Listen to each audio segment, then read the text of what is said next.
Hello, everybody. It's St. Paddy's Day. Hopefully, the luck of the Irish is upon everyone, to say the least. We're here to talk sports and the NCAAs, the baseball going on, and everything else in between. Yeah. I hope you guys have a little green today. Hopefully, you're making a little green Yes, sir. as opposed to just drinking it and exhibiting a little bit of decorum when you are out drinking if you're doing that, if you haven't already done that this past weekend for St. Patty's Day.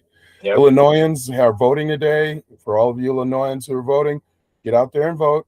Make sure you use your power and have your voice heard by utilizing your vote. But Yep. other than that, let's talk basketball because that's really what's going on today. It's true. That's right. Like I said, get out and vote, then go jump in the river, because that's one of the best things in Chicago this time of year is that Green River. Let me tell you. Yeah, I don't think they allow you to jump in the river, but you can at least look at it. Yeah, at least look at it. No, God knows what's in it. That said, yes, we are into the NCAAs. The first four kick off tonight. It's going to be great. I think the NCAA committee, in true fashion, played a nice little joke on us and left several brackets, which we'll go through in a second here. One thing of note tonight, there is, of course, the WBC championship for the World Baseball Classic. Venezuela pulls off a nice win yesterday. United States pulled off the day before. So you got the United States versus Venezuela tonight. Who you got? You got to go with America. Yeah. Venezuela, they're a force to be reckoned with. Hitting. Yeah. However, I just think America's going to win, despite maybe some of their blundering with their coaches and other things that have happened thus far throughout that tournament. Yeah, when a coach doesn't know the rules, it's quite embarrassing. But then when you admit it, it's even worse. Yeah. Sort of your leadership, and it's not like it's just one person. So you're going to tell me there's nobody in the room that's smart enough to be able to figure out the math? Yeah. So, but they made it to the championship. Good for them. Yeah. I think that's really right now. Baseball is sort of in its infancy stage with spring training and such, and won't be much more relevant outside of this Yeah. until April. I mean, I would say the only way that this could have been marketably rigged, as I like to say in sports, is if Japan made the final and you had Japan versus the United States. It'd be a big deal with Shohei and the boys. But beyond that, this is good for sport. I mean, I love the fact that a South American team or even a Central American team can make the finals, because a lot of those guys are literally playing in the league. A lot of the greatest hitters in baseball are coming from that area. It'll be fun to watch. Yeah, I'll be tuning in. Yep. And you're right. I mean, it's funny, we talk about World Series and many of the championships that are in America say world around it. Yeah. And we truly do have players from all around the world. But my thought, quite frankly, is baseball is not an American sport anymore. If you look at the faces and the names and who is really the best players in the league, there might be a smattering of Americans, but the majority of those are South American, coming from the Dominican Republic, coming from Venezuela. Those are the people who are the stars of the league now. Yeah, the one we'll just refer to it as the baseball league, because frankly, America's sport is football, and we will be there soon with the draft and everything else, and I'm sure we'll be talking about that in later weeks. But for right now, we will focus on college basketball. Yay. Well, actually, before we get into college basketball, let's just touch on briefly. Yes. So the pros are in the latter part of their season. Wemby has got all of the headlines. Yep. SGA will probably win another most valuable player award. But what's really concerning to me isn't the men's basketball game. It's the women's game. They passed the CBA deadline. Yep. They don't have an agreement. They've been talking for 18 months, a year and a half, and yet they're at a stalemate. The players are barking that the leadership sucks. The leadership had, I don't know, a gift put in their lap, which was Caitlin Clark and now Paige Beckers. They've got a lot of viewership. They actually are on the map, and yet they can't figure out how to make this work. There's great star power, marketing, competitive play, everything coming out of college basketball for the women's side. And the WNBA is literally, quote unquote, shit in the bed when it comes to this. Yes. If you ever had a gimme in sports with the amount of talent and marketability you're getting out of college basketball and women's today, and being able to translate over that to the pro game and even pro viewership, it's just sad what the WNBA has come to, basically. It is. And I just think, again, The owners are greedy. Yeah. You got ownership that's greedy. You can't reward the players for the flat out talent that they're bringing to the table between Beckers. You just named off all the star power there. I mean, tons of Asia Wilson, for God's sakes. I mean, come on, man. Yeah. And every player from Connecticut that's come through the league. Yeah. You're just a mountain coming from stores. Yeah, exactly. Yeah. So it's like these guys are what made the league. The WNBA, even just a few years ago, did you even see anything on SportsCenter? Did you see anything anywhere about the WNBA? Now it's really marketable. You have star players. You've got them in commercials. You've got them in movies. You've got them doing things. And yet the leadership is, well, we're the owners and you're the players. And I'm sorry, but the players make the league, not the owners. So give them a little bit. They brought all of this attention. You guys didn't do that. When you've got the NBA talking about shrinking the number of regular season games to make it more entertaining, and you've got the WNBA wanting to showcase more of their talent, that tells you something about what's going on in viewership of sports right now. And again, we're valuing talent. I'm sorry, the women's talent game has grown exponentially and continues to grow year after year, which is great. The men's game, let's just see. It's going to become a global game, which is great, I think. All the star power in the NBA, in my opinion, is coming globally, not domestically, which is awesome. That's actually true. You've got all these players at their top tier, that we consider to be the anointed ones, who want to do, load management and all this other garbage that we have in the NBA. I'm sorry, but things like that and attitudes like that make me turned off as a sports fan.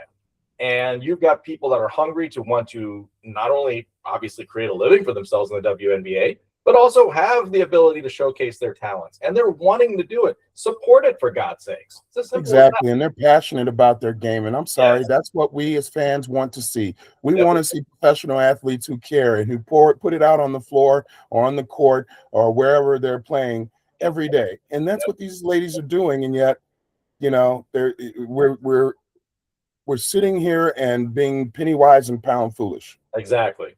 No. So like I said, my hat's off to the Players Union for the WNBA for staying their ground, no caving.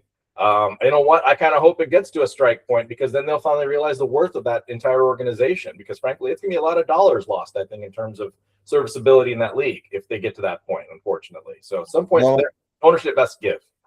Well, and if they let that strike happen, what's going to happen in the future? How does that tarnish the league and the viewership? Because I can tell you, as a fan right now, and you stop that wave, you're going to stop the wave. Yeah, exactly. Yeah, as a fan, you got the momentum and you're going to take it all away. And quite frankly, it took me a while to get back into baseball when they had the crazy strikes with Jerry Reinsdorf, initiated strikes where Albert Bell became the highest player in the league right after the strike.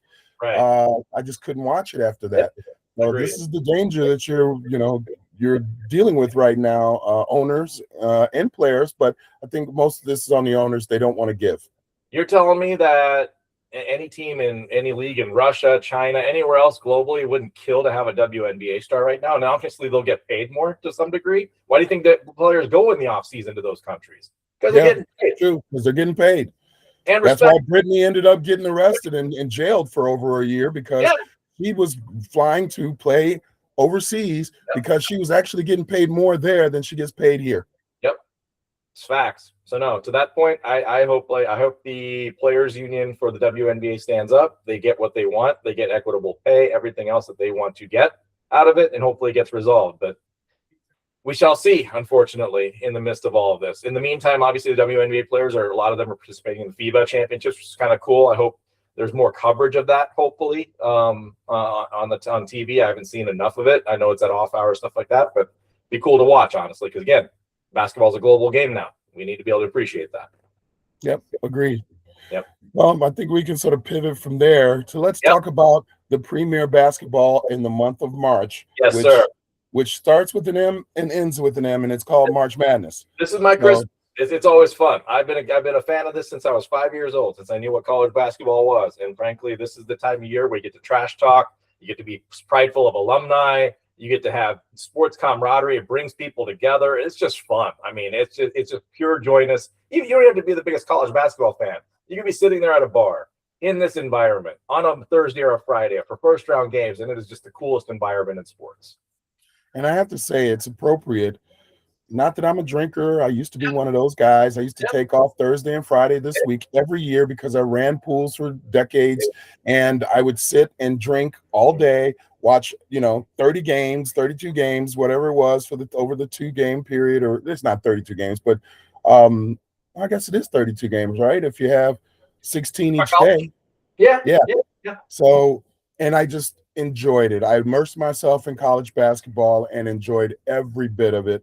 I hope that people are still able to do some of that, tempering the drinking, but it's an extension. I think it's appropriate that St. Patrick's Day is always right before this happens. It is. This is because perfect. You're in the bars with people you don't even know, sharing a love for a sport, for a team. And it's just something that is quite amazing, to be honest.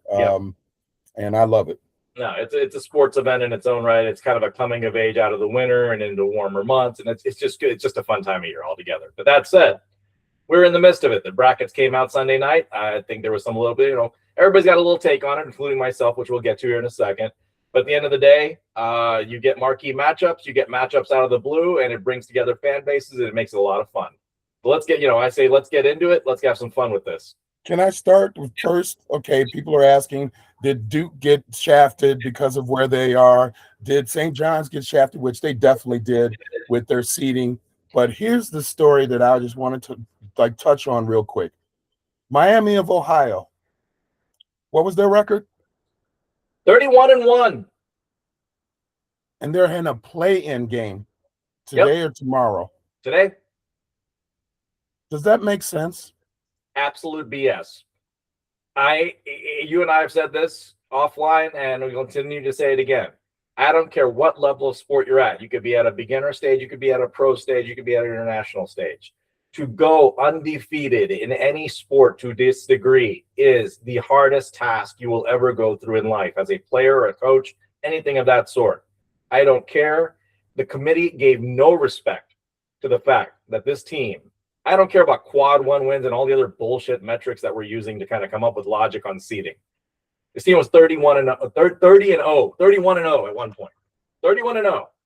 And they defeated everybody in their conference. Everybody. Clean slate.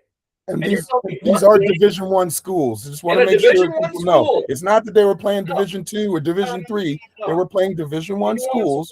Yeah, so they're amongst the elite. They're amongst the elite of all players, and they're getting recruited to D1 schools. And they finished a 31-0 season, defeated their entire conference.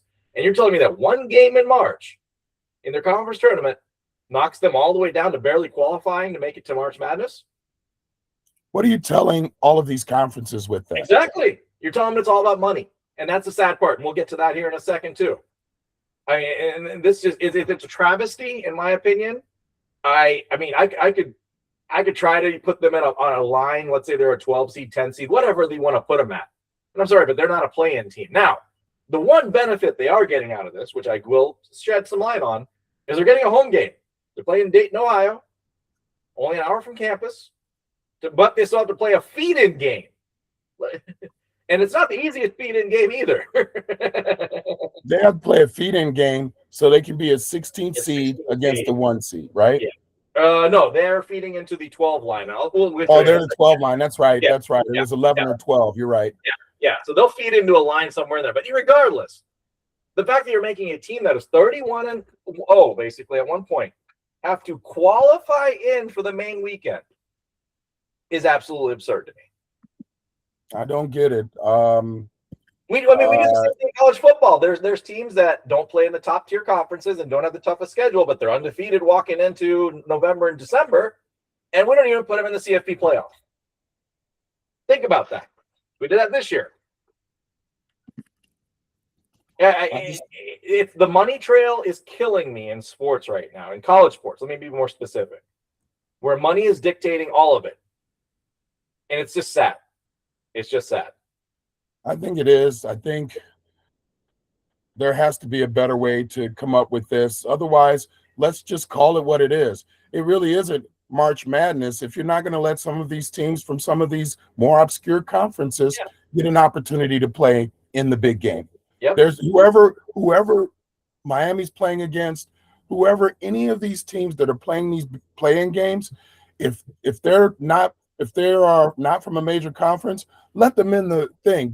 You're giving another major conference team an opportunity to still make the dance when some of these smaller teams deserve to be, NIL is supposed to let level. in. Yeah, NIL is supposed to level the playing landscape. And frankly, and like I've said this before, I think last week too, football, I think it's still a little corrupt in college football. However, in basketball, I feel like it's even the playing ground where you've got some low-tier, mid-tier teams that are exceptional. And you'll get to see that showcased, hopefully, in the dance this year. And frankly, that's where you need to allow these teams to participate in the big dance so that can be showcased. When you're still leaving it to where a team like a Texas or an Auburn and all these other things are bubble teams over those teams that have done exceptionally well in their mid and lows is absolute bullcrap just because of the name and wherever they play. It's just ridiculous to me. And you said it right.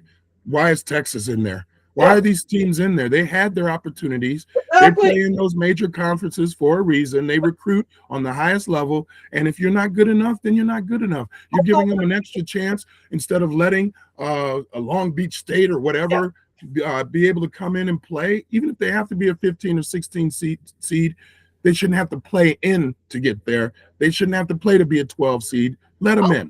I'll tie this back to conference realignment. As a school, you have a choice to go play in whatever conference you want to go play because that's what it's become, because you've got a lot of teams that are defected. Texas used to be a Big 12 school. They said, no, I want the money of the SEC in the competition. Well, guess what? Now you got your big boy pants on and you're not that good in basketball, are you? So guess what? You don't deserve to get in the dance, in my opinion, because you paid to play in that conference and you failed so that, hey, maybe you stayed in the Big 12, maybe you get in, maybe you don't. Or you go to the SWAC or whatever it is. But these other schools don't get the opportunity to buy their way into the SEC or buy their way into the Big 10. Yep. But they're cleaning up shop in where they can, and they're becoming the best of where they can be. So you know what? Let them in. Let them play those big dogs is what I say. Miami's playing SMU. SMU is favored by 6.5. SMU's favored, and they're a strong team. Yeah, they're coming out, strong conference team. And that's not – I mean, I don't care about the fairness of the match. Okay, I get it. The NCAAs are supposed to be kind of all over the place in terms of matchups. But when you have that as a feed-in game, are you kidding me? That's just wrong. Yeah. You can only play the schedule that you have. Yeah, exactly. So, no, it's to me, it's sad. On that note, and going to at least the Eastern, like you just alluded to the East Conference and Duke and all that. So Duke got the overall number 1. They don't have one of their best players, as we've noted in the media. I personally feel that Arizona should have been the 1. And I have a little bit of Big 12 bias in saying that, but when you look at rosters top to bottom, health, and everything else that's happened, and quality of wins, I'm sorry, but Arizona is the top team in the country, in my opinion. And that's my favorite to win the title, too, by the way. Arizona definitely, a force to be reckoned with. Yeah. I think Duke, I think you just remember this, and not that it should matter, but when was the last time Arizona was a 1 seed? It was 97. It was Miles Bibby and the boys, and they beat the Kentucky team that was stacked full of players. Let me tell you. The Kentucky teams have always been stacked. Yeah. So that Arizona squad. It's been a while. It's been a Lute Olson days. Now, hats off to Tommy Lloyd this year. I think he should be coach of the year. Personally, he's done a tremendous job of recruitment. He's brought that program back to life as a top 5 program, and not to sound selfish, but on his bench, way down at 13th, man. He's dealing with, someone's kid down there, and he's having to deal with all that. But that kid hasn't seen a lick of play time because all the other star freshmen on that Arizona team are exceptional, and it's fair. I like it. Yeah, I mean, we talked about this offline. I don't care who your dad is, who your mother is. You have to earn a spot. Yep. On a team, and I'm not even sure if he really truly earned that spot or if his name sort of gave him that, because you can use the name to attract people as well. Yep. It's just not fair. I'd rather have the kid who worked his butt off, who came from the ghetto or the suburbs, who really cares about basketball, than someone who is just basically given that right just because they are of their lineage. Yep. Nope. Absolutely. On that note, let's start off with that East bracket. So you got Duke as the overall number 1 in that bracket. I've got it pulled up here on the side as I go off on the side here and look at stuff. So we've got Duke playing SIUE, I believe, first round. No, sorry, Siena first round. Sorry, Siena first round. You know what? They're favored by 27. We're not going to talk about that. That was a gimme. So now here's where we get fun. The 8-9 matchups are always the fun ones. So we've got TCU and Ohio State. And you got the Big 12 against the Big 10. And there's probably a good, I wouldn't call it a bias from both our perspectives, because you get to see more Big 10 ball. I get to see more Big 12 ball where we are geographically. I know that TCU is it's a dogfight with that team. They play exceptionally well. They play exceptionally hard. They're well coached with Jamie Dixon. They got some good players. Ohio State, to me, is always on the line because, frankly, it's Ohio State by name. I haven't heard star power there since way back in the day when they had, Mike Connolly and, that whole crew, when they made the final. And, frankly, they weren't that good. They were good, but not great. Greg Oden? Yeah, Greg Oden days, exactly. So Ohio State, to me, is not a basketball school, but I'm going TCU. I don't know how you're going. I'm probably going to take Ohio State, but quite frankly, those 8-9s are a toss-up. It is. They're just as deadly as the 5-12s that we've seen over the last few years, where there's always a 12 coming through and winning those games. Yep. Either way, whoever wins that game is going to get stopped by 20 when they play Duke. 100% agree. In any of these other games, we'll talk about some of these games, but the real matchups are going to come in the Elite Eight. Elite Eights. Yep, absolutely. Going down the list here, St. John's, Northern Iowa. Last time Northern Iowa made the tournament, they knocked off my beloved Jayhawks with a guy named Alik Faroukmanesh, who hit a deadly three. I know that had to hurt. I know you're it hurt. It still got stinging memories in a Jayhawk brain. But that said, they're playing St. John's and that Calpo team. And let me tell you, that's a team that got shafted on the seeding line. They beat UConn twice. UConn should have been a 1, in my opinion. Again, UConn should have been a 1. I agree. Yeah. And I'll get to that part too with the other number 1 that probably shouldn't have been on the line. But again, they beat UConn twice and they get shafted with a 5 seed. I don't know how to explain that one. St. John's going to kill them in this one, in my opinion. They've got some star players on there, and frankly, they're coached by a guy named Rick Pitino. Simple as that. You got it right there. I don't see how you can go against St. John's. Just like I get it. They're 5-12s. There are some that win. Maybe Wisconsin loses to High Point because I can see a Big Ten team falling prey to that. Not St. John's. Not Kansas either against the 13 seed. I don't even know who California Baptist is or CA Baptist. Nobody does, but you know what? California Baptist not only qualified their men's team, but even their women's team this year. Good for them. Good for them. And that's what we were talking about earlier. Gonzaga was nobody until they were led into the tournament, and now they're able to recruit people from power. Yes, exactly. So good for you guys, CA Baptist. I hope that you're able to use this as a launching pad to get better players and continue the consistency that allows you to make it into the big dance. Absolutely. That said, but you're gonna lose against Kansas. I was gonna say let's stay in that quad real quick. So you've got St. John's and Kansas now in a 5-4 matchup in a second round of the NCAAs, which I think this should have been more of like a Sweet 16 type matchup. But hey, who am I to say? Because I have a Jayhawk bias now. I'm going St. John's though. I know you're going with Jayhawks, but no, I'm not. Oh, you're taking St. John's. I tell you what, and this is where we got to. I think we talked about this maybe 3 weeks ago about Darren Peterson. Kid has no heart. I don't care what they say. They're saying, hey, number 1 pick, smoothest shot. Yeah, the guy's exceptional on the floor. He's got a stroke like I haven't seen since, like they try to compare him to Kobe already. I'm like, nah, dude. No. Let him get the league. Let him actually last an entire 40 minutes first before let's talk about, actually getting that status. Overhyping. Kid has no heart. He doesn't have the buy-in of the team because he hasn't shown up for half the games, frankly. And the guy that I think could make a difference for Kansas and be their leader in the tournament is actually Melvin Council Jr. He's an exceptional transfer. That kid's the dog. And literally at the beginning of the season, row, row, row, this was his mantra. I mean, this was a dog. And if that guy comes to shine, I like Kansas's chances. But I'm sorry, Darren Peterson is a cancer to the team, just like our big white guy last year was our cancer too. Well, what's funny is that earlier today, who is his name? Joe Leonardi, something like that? Leonardi.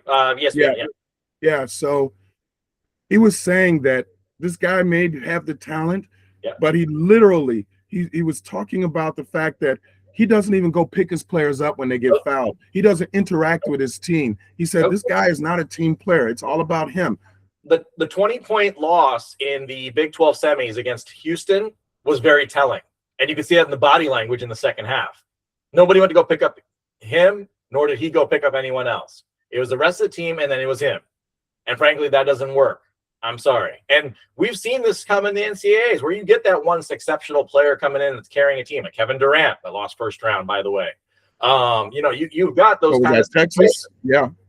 So you'll get star power, and I will talk about some more star power on other teams, but frankly, this guy ain't it. And to me, he's going to be a flame out and he's going to be a burnout even if he's picked at 1. To me, the better player for the NBA walking in next year is AJ DeBonsa, and we'll talk about him in a little bit. Yeah, oh yeah, for sure. 6'9" talent out of pure human being. That guy is a BYU team player.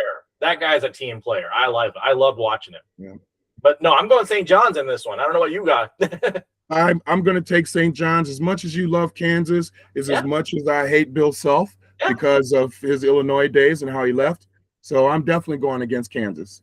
And to complete that quarter, you got Duke and St. John's. I've got to go Duke. I mean, I'm sorry, those Boozer boys, they just bad. They bad men. They're going to be carrying this team. They are, and to have them coming up as freshmen, and there are two top teams now that have freshmen leading the way.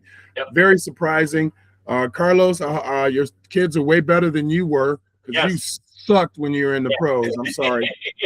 Never liked the guy. I always thought he was scummy at Duke, and then I thought he was scummier in the pros. And then we had him on the Bulls, and it was just like it was hard to cheer for the guy. Plus, I'm sorry, I just grew up with an anti-Duke thing. I am one of the guys that was on that 30 for 30 for I hate Christian Laettner. That's me. So I was a Duke. I've hated Duke since I knew how to spell Duke, which was back in the 70s. Having lived in Kentucky and watching that whole era and appreciating the fact of how much they hate Duke fans by themselves in that state, I've grown to expect things to adopt the same, honestly. Yeah, but the one thing you can't deny is that the Duke legacy and what they've established as a university and an organization in basketball cannot be beat. I'm sorry, you special play, you got to give it to them. John Shire, the Chicago Pipeline, Mike Krzyzewski. I mean, you can't knock it. And in this case, Carlos Boozer's kids are exceptional. I love watching those guys. Yeah, they are great. But I was like the Michigan fan, and like what Jalen Rose had said about them. I just always thought Duke was that pristine college, suburbanite team, and I like the grit and the grind. Yep, absolutely. But yeah, Duke's going to beat Duke. I'm going for St. John's, but I don't see how Duke is going to lose to anybody, at least up to the final. Even if they don't play well, they're still going to be better than 95% of these teams. They can play their seventh man and still be strong. So no, I have no doubt there. So that's an elite 8 run for Duke on the top. What about the bottom? Yeah, so let's go to the bottom half. So you got Louisville, South Florida. Louisville's always been an ACC contender. South Florida's coming out of a smaller conference. This could be an interesting 6-11 type thing. I'm gonna go upset special because frankly, Louisville doesn't have the star power from what I've seen and heard so far. I'm actually thinking there's an opportunity for an upset here as well. I'm not as versed as you are within the college game as far as each team and their players and such. But you start getting into the 5s and 6s, and I have a feeling that they're going to be like we see most years. One or two of these teams are going to lose. And Louisville, I'm sorry, name me 5 players on Louisville or 3 players on Louisville. This isn't the star power days of Louisville. This isn't the Rick Pitino days, anything like that, or Denny Crum days or anything of that sort. None of that. Yeah. This is the aftermath. USF's got a couple players. They got 3 players handling double digits right now, so I like their chances. So I'm going. And I just like USF as a university, both in basketball and football. Yep, absolutely. Now here's where it gets fun. So we got Michigan State and North Dakota State. I love Tom Izzo. I mean, Tom Izzo, when you give him an underdog card, he gets the best out of his players in March. He is the best coach in March, period, with the least amount of talent that I've ever seen in my life. This guy have to agree. A 10 seed, a 7 seed, doesn't matter. He gets the most out. I don't know what kind of pep talk he gives this time of year, but he gets guys that you would never have heard of, seen anywhere that come from the gutter that play exceptional ball in March. I think he brings Mateen Cleaves back every year, and they're like, "Who are you?" Yeah. But you had heart. I remember you did something, and he just inspires these guys. I agree with you, Tom. Tommy Izzo does a great job. In March, and I think that Michigan State is actually going to win a couple of games at least in their bracket. And he's got a star player this year. He's got Jeremy Fears, who's been a little controversial this year because the guy has been a little bit of a bad sport when it came to losing causes and stuff like that. But he's got a star player. He's got workhorses. He's got a big in the middle that's traditionally white, and it's just worked out really well for Tom Izzo. Hey, is that Draymond Green's son, Mr. Kick him in the nuts? He's got that attitude. He's got that attitude. That's the funny thing about this Fears kid. Very much a Draymond Green, but at the backcourt. It's kind of interesting. yeah, because he was the guy who got the technical for kicking the guy in the nuts when they played Michigan, right? Exactly. Yeah. So, but now you got Michigan State and South Florida. I think I'm going Tom Izzo.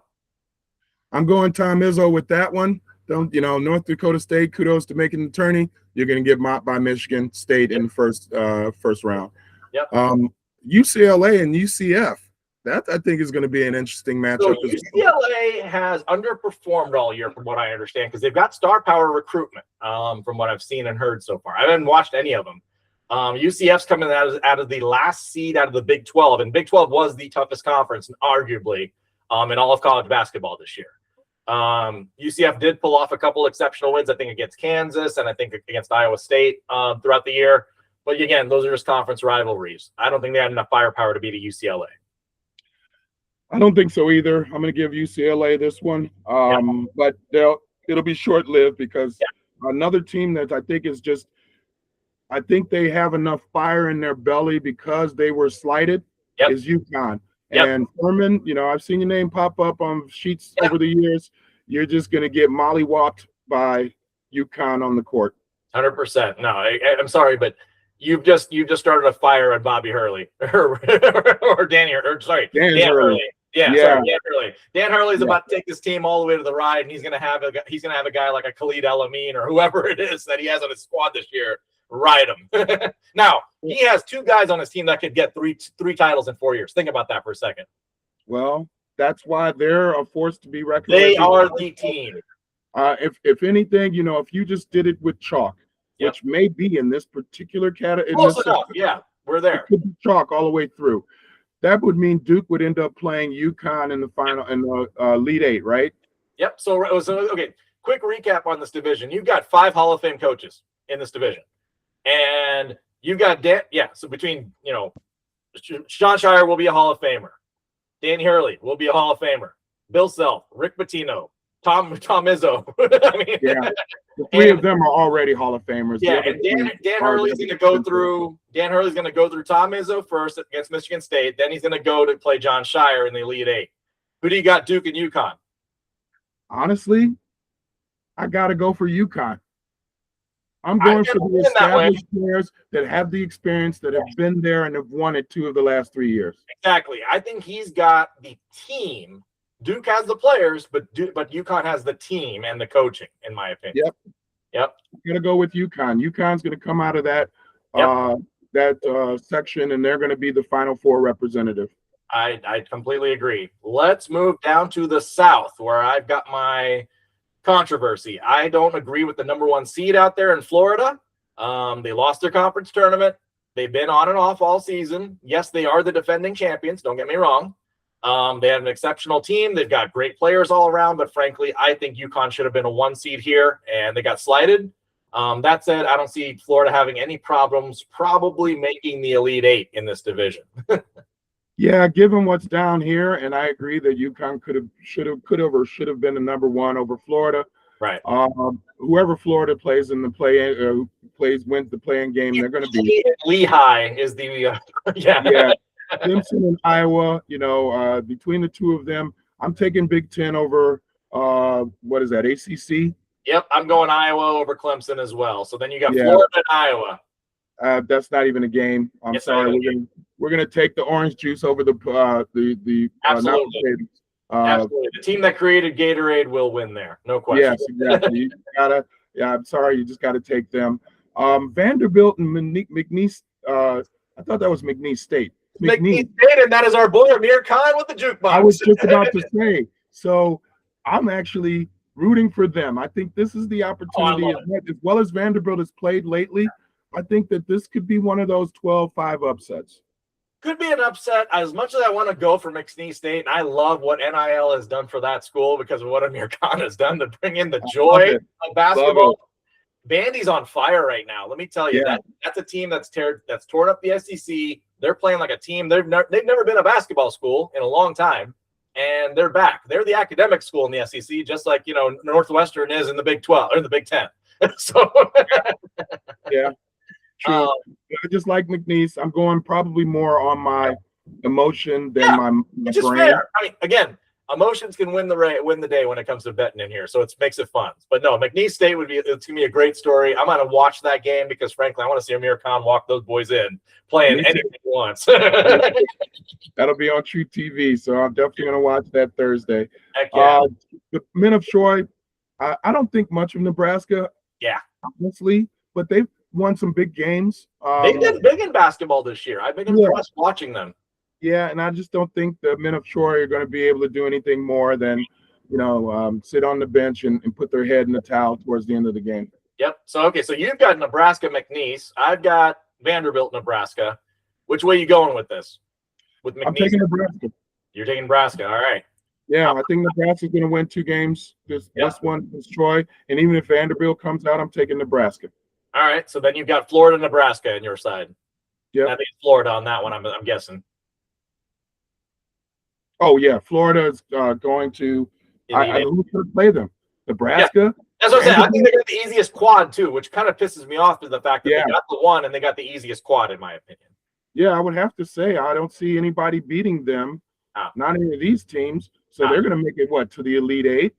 Yep. And the other side, I think, is a little bit tougher. The bottom part is tougher. You got St. Mary's, you got UNC.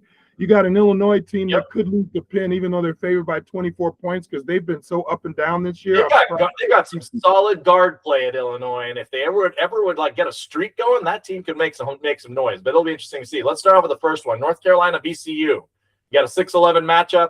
North Carolina's coming off losing some of their best players. Frankly, Hubert Davis isn't doing a great job coaching, in my opinion. Yeah, North Carolina doesn't have that. Ability to attract the best talent like they used to. North Carolina used to be the powerhouse, not Duke. Yep. At one time. And you've got a VCU team. Granted, now this is not Shaka Smart team, but it's not. But it's still VCU. But it's VCU. These cats are hungry, and they're coming out of a smaller conference, and that's the kind of team it takes in March to make some noise. I'm going with the upset special. I'm going VCU. Well, and it's funny that they're showing them UNC only favored by 2.5 points. Yep, exactly. I'm going to take North Carolina, but I could see VCU winning this game. Yep. I'm hopeful that these guys start to wake up and realize this is the dance and this is where you have to play. I don't think they're going to go far. To be honest, they probably will lose against either Illinois or Penn in the next game. This is where it's going to be telling in terms of the culture in sports because you've got NIL that's come into play in college basketball now. And a lot of these guys are getting paid to go to their schools, respectively, not just scholarship money, but other money. You're playing for March. And this is where you earn your keep to get into the next stage of the NBA and NBA draft and everything else. Who's going to shine on this floor? That's what it comes down to. And at these bigger schools, you got to show up. And that's the thing. And you would think some of these bigger schools, knowing the history and the legacy of their colleges would have that. But not. We're in a different world. Yes. It's not the world we grew up in where everybody was hungry and everybody wanted to make a name and step on you when they played. I don't see that hunger and that desire in all of these guys nowadays. And maybe NIL is part of that because now they are getting paid. Yep, agreed. So that leads us to Illinois and Penn. The Quakers Ivy League. Who won on a buzzer beater. Illinois, but Penn has a guy on their team who's a scorer. So I saw that. Yeah. So you might be.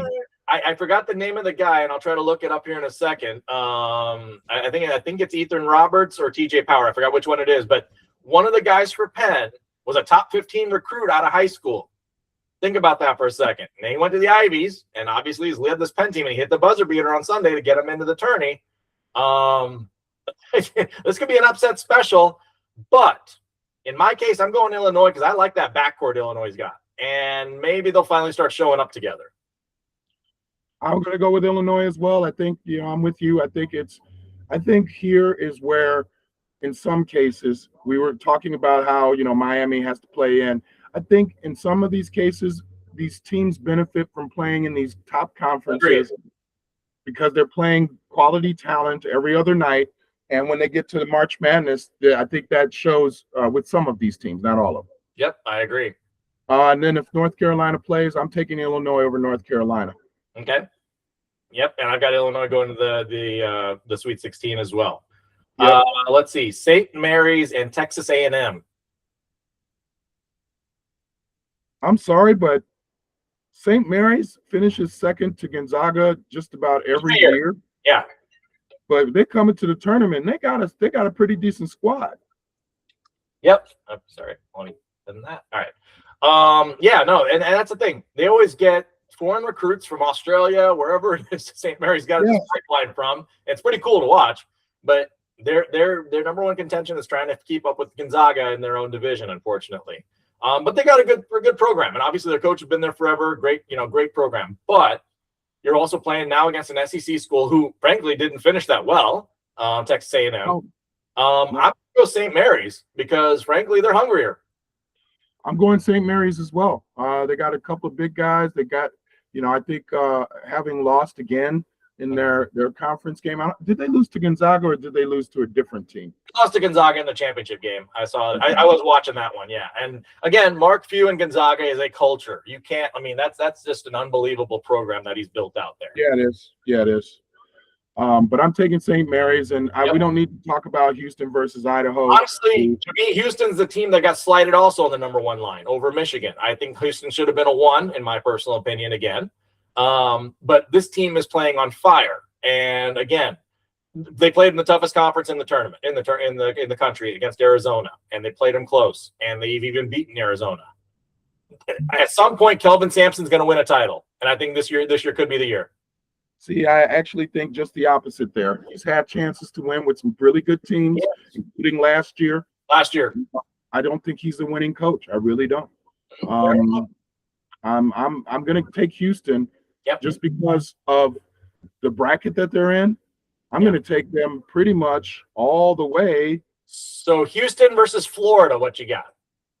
Now that's where it becomes dicey. And quite frankly, Houston every now and again, they lay a dud when they're playing. They've got some great players, I don't trust Florida. I think Florida was overrated. They were last year. They came a little bit out of the woodwork. And then frankly, their guard played exceptionally well last year. I think this year it's a matchup problem. So Houston doesn't have that huge front court like they did last year. No, they don't. No guard play.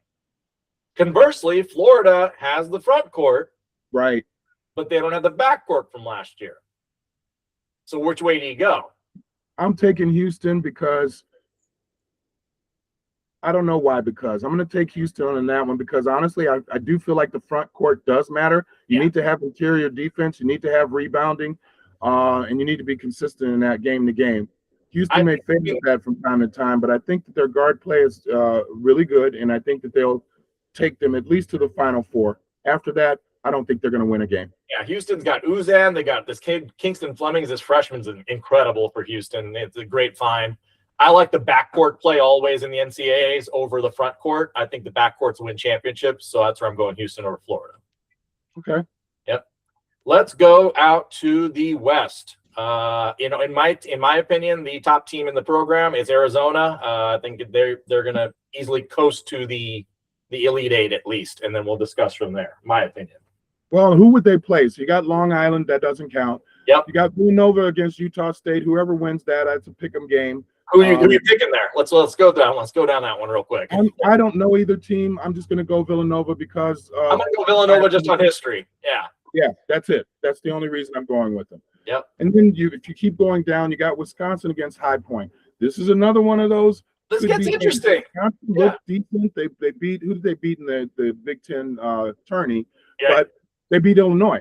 Yep. And Wisconsin's a 9.5-point favorite.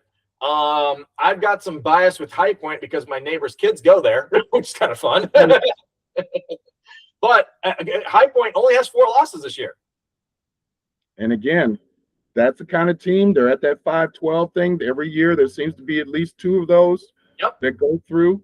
This will be my second 5-12. I'm going to take High Point on that one. I'm going High Point, and it's only because I don't like the brand of basketball that's played in the state of Wisconsin. That thing is I've always hated it. Like they want to score 50 points. Let's score 50 points and win a basketball game. I agree. I just can't stand it. Yeah.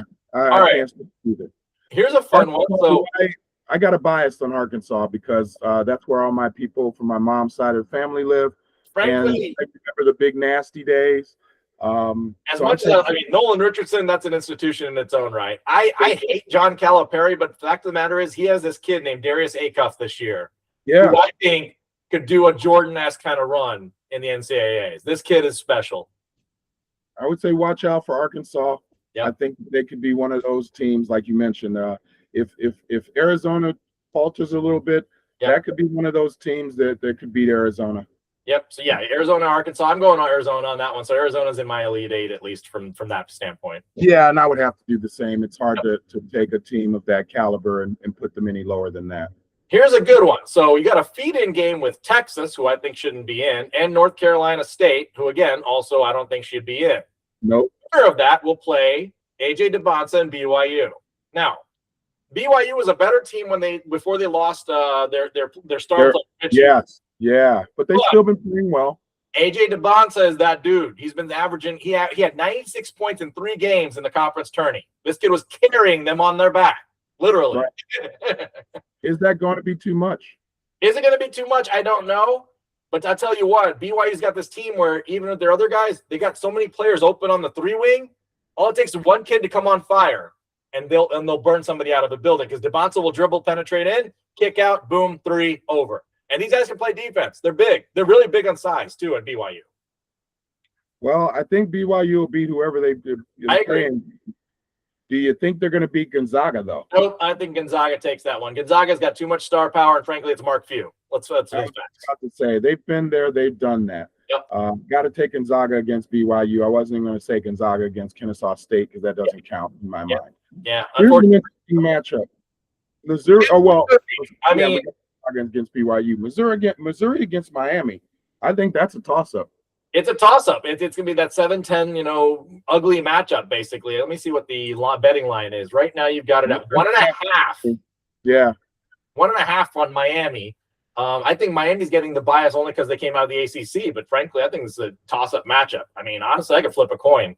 For me, only because I'm from the state of Kansas, I'm supposed to hate Missouri. I'm going Miami. Me, it's just the opposite since I was born in the state of Missouri. There you go. Right.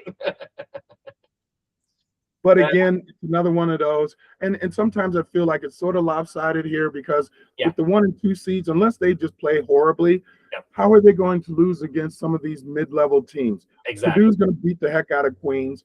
Yep. Purdue's have been an if and Andy team. They were ranked number 1 at some point earlier this year. They fell all the way down, but then in the Big Ten tournament, they beat Michigan and won the tourney. Yep. One quick shout out to the state of New York and New York City. They got 5 schools in this year. And I'm going to chalk that up to the fact that you got Rick Pitino back at St. John's. I think the culture is back a little bit in terms of basketball in the state of New York. Potentially. I don't know if I'm going to give him that much credit, but I do agree. It's nice to have New York back in the mix when it comes to basketball. Chicago still owns the land, in my opinion. Chicago recruits end up everywhere else. But again, Purdue beats Miami or Missouri. Yep. Now you got basically. How you got Purdue Gonzaga? Who do you have? So Purdue's got this backcourt that's pretty sick. They got this Braden Smith kid. They got a bunch of 3-point shooters. They got a big in the middle. It's not a Zach Edey, but it's a big. It's a 7-2. It's a 7-2 monster in the middle that can rebound.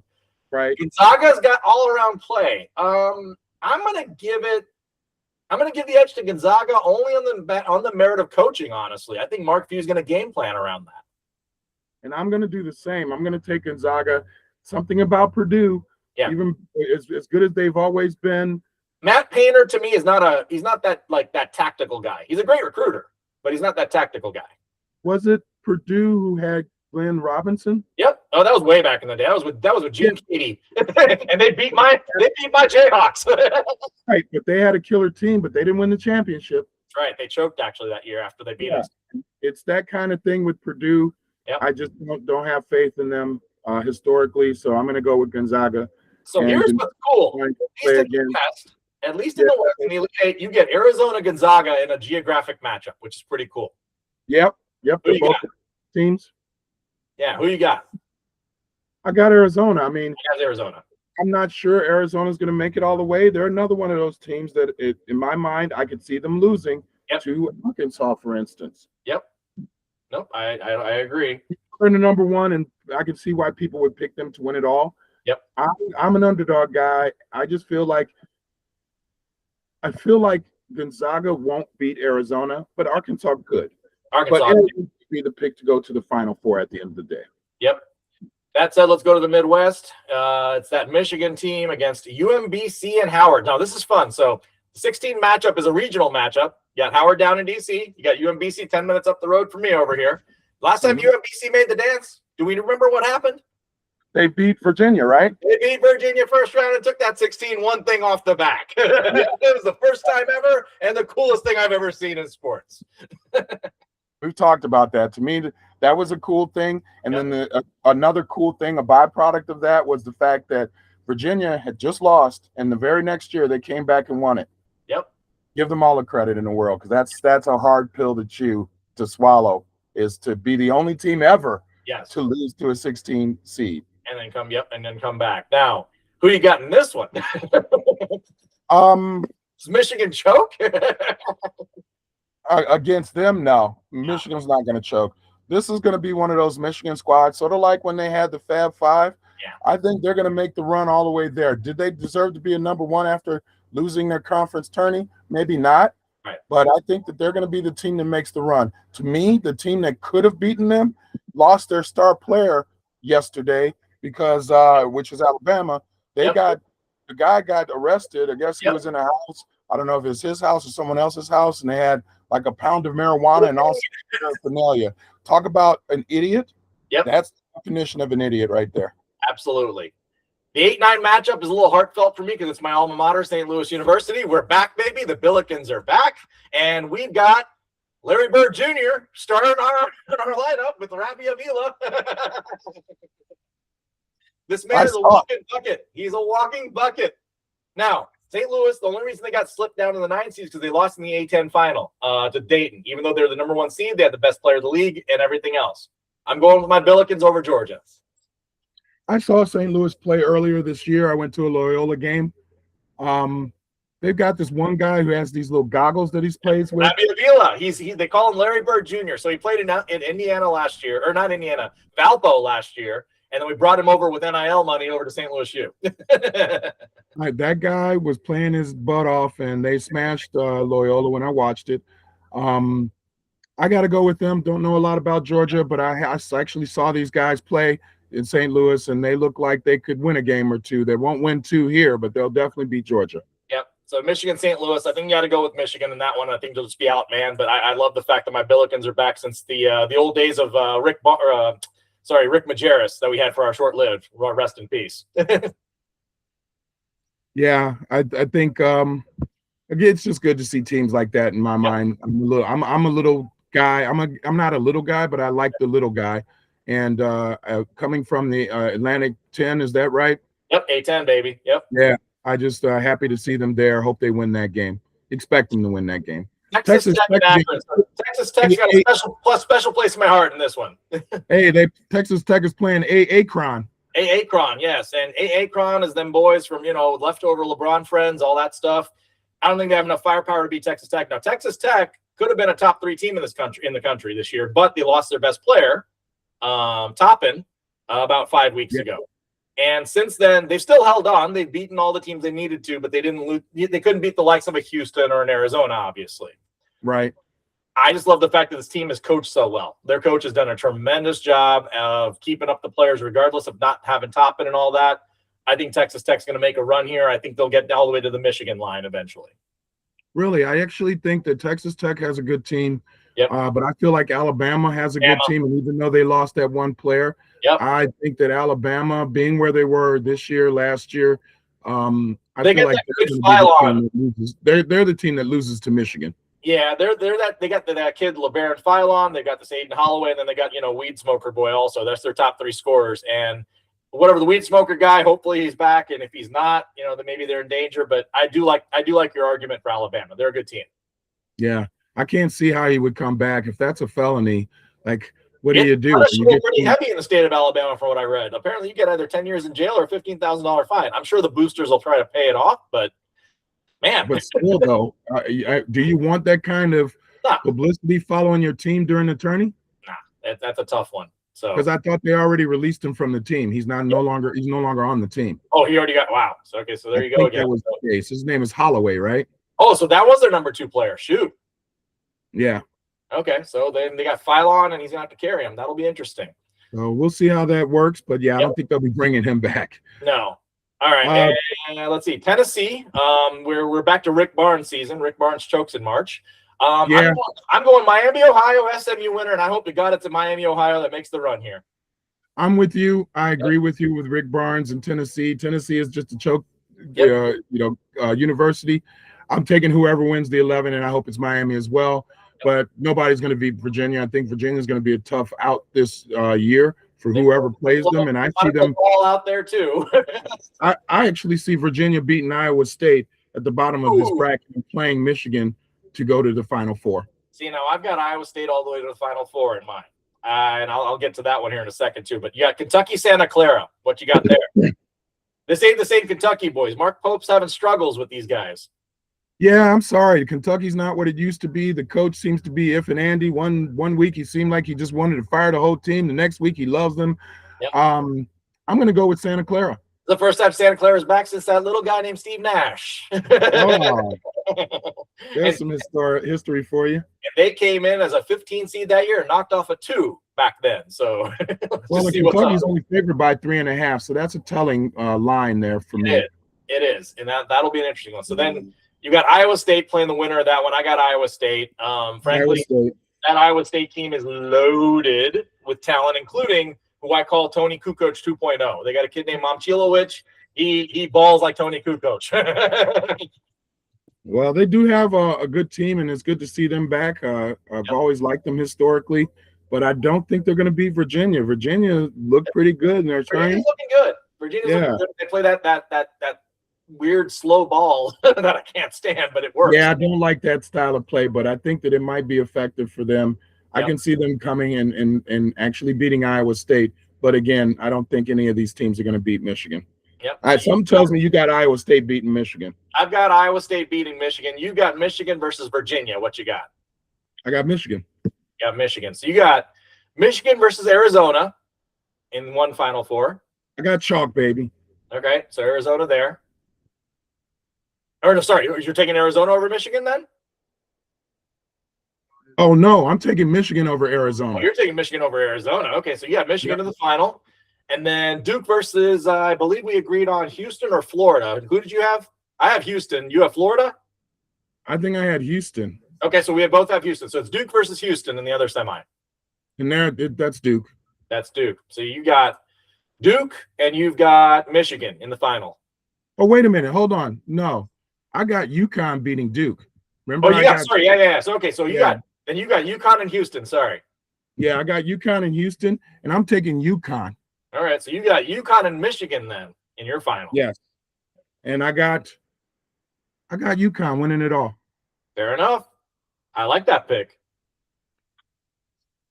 I'm going the other way. I've got Iowa State and Arizona, so I got the all Big 12 matchup on that, and I'm going Arizona over there, and then I've got Duke over UConn, and then I've got Houston. So I got Duke, Houston. I'm going Duke over Houston. So I got Duke, Arizona in the final. I got Arizona over Duke. All right. Yep. So I didn't want to take all chalk. That's why I got it's hard to take all chalk ever. Yeah, I don't disagree. At the same time, I've got a bias on the Big 12 because I think it was the most brutal schedule to play, and those teams are seasoned. But this is March. Anything can happen. Anything can happen. All it takes is for you to get on a roll. Yep. Any team could win this. I mean, not any team, but you know what I mean. I could see some of these young teams. I could see in Arkansas with the experience of the coach. Yep. I could see a St. John's with the experience of the coach. Yep.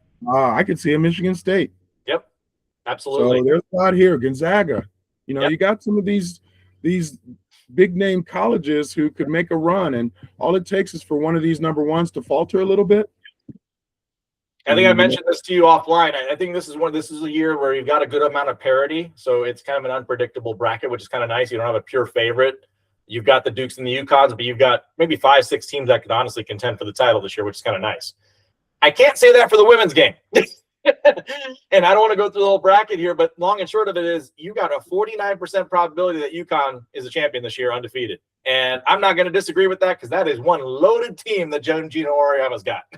I don't know how they do that year in and year out for the last, two decades. Yeah, pretty But much. UConn has been head and shoulders better over that time frame than every other team, and I want to say all of them combined. Yes. How many championships have they won versus all of the other colleges? Well, it really is what, South Carolina and it was like a pass. It was like a passing of the baton when it happened. So you had Tennessee was kind of the gold standard for a long time with Pat Summitt. Yeah, way back in the day. Yeah, with Pat Summitt, right? And Gino Auriemma comes along and is like, nah, it's mine. And he takes it and he runs with it for 10, 15, 20 years. They're still running with it.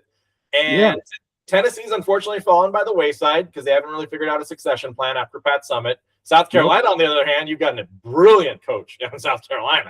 Don Staley and what they've done down there. That's where Asia came from. That's where quite a few of the stars from the WNBA came from. Yep. So South Carolina's a monster in its own right, but it's still getting that point to the UConn status. And then you've got, a smattering of teams here and there that have tried to contend. You've had Notre Dame, you've had here and there, all that kind of stuff. I'm not a big fan personally. UConn's the gold standard. There is no question. Yeah. No LSU, no Notre Dame, none of those other teams. Baylor, it was something whatever. for a minute. Yeah. UCLA had somebody in there. They were supposed to look like something for a minute. I love this girl who's with Iowa State. What's her name? She's a big girl and she can play. Talking about Audie Crooks?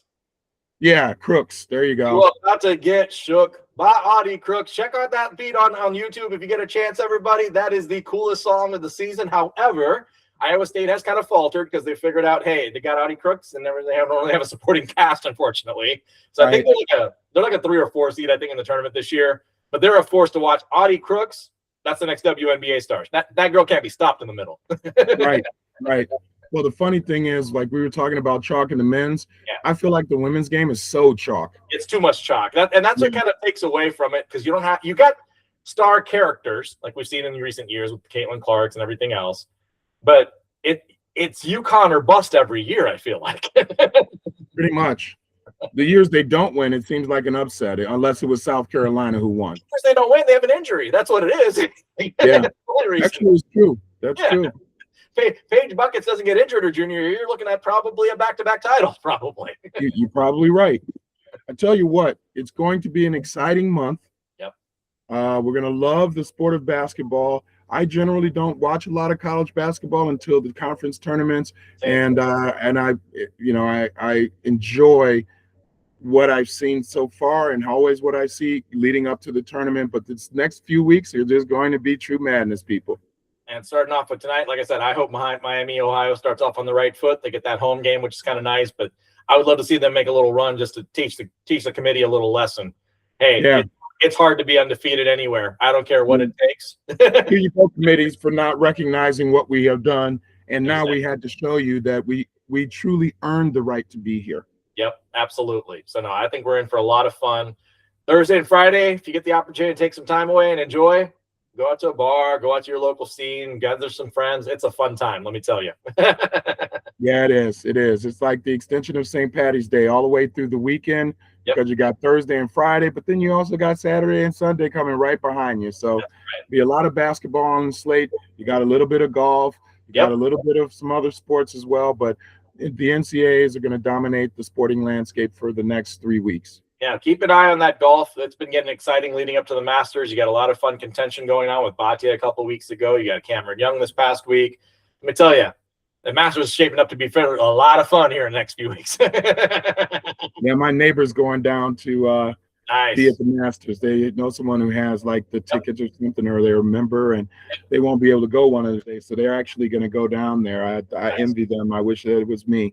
No, golfer's dream is to go down there and enjoy one of those 4 days. Because let me tell you, that is the mecca of golf. There is no question. Yep. That said, like I said, huge sports week on tap. But again, this is the best time of year to get together with folks, hang out, enjoy the camaraderie, take a time away from all the other stresses in life, and honestly enjoy sport, to say the least. Enjoy it, have fun with it. For those areas that are a little bit warmer, it should be easy for you guys to go out and enjoy a setting with other people where you're all going to be yelling at the TV, good, bad, and other, and have a great time. For those in the colder areas, maybe you don't want to go out. Hopefully there's parking right in front of wherever you're going, but you can also sit at home, order something good, get a Lou Malnati's pizza, and have a good time there too. And more importantly, bet safely, folks. No, NCAAs can get a little nasty. Let me tell you. Oh man, I wish I was in Vegas right it's at a the great boards time. right now. But yeah, it could be nuts. Somebody you could lose. Some people might have to get a second job after the NCAAs. There's some wild parlays that take place on these kinds of weekends, especially if you're in Vegas and you got that privilege of even seeing that kind of craziness. I've seen people go out there and bet, hey, all 416 teams are going to win the first weekend and whatever, and the odds are 1,000,000 to 1. Never going to happen ever. But if they picked UMBC the one time, they were good. Yeah, there's a chance. There's a chance we can hold out hope. But no, on that note, we will be back to follow up on the NCAAs next week. Like I said, enjoy the competition and everything, and we'll be back to make some revised picks if we have to for the Sweet 16. It is going to be a great weekend for sports, guys.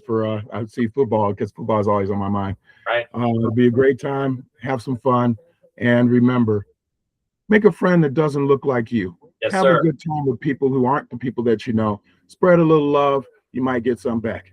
Yep. On that note, my partner, I will see you next week, and thank you all.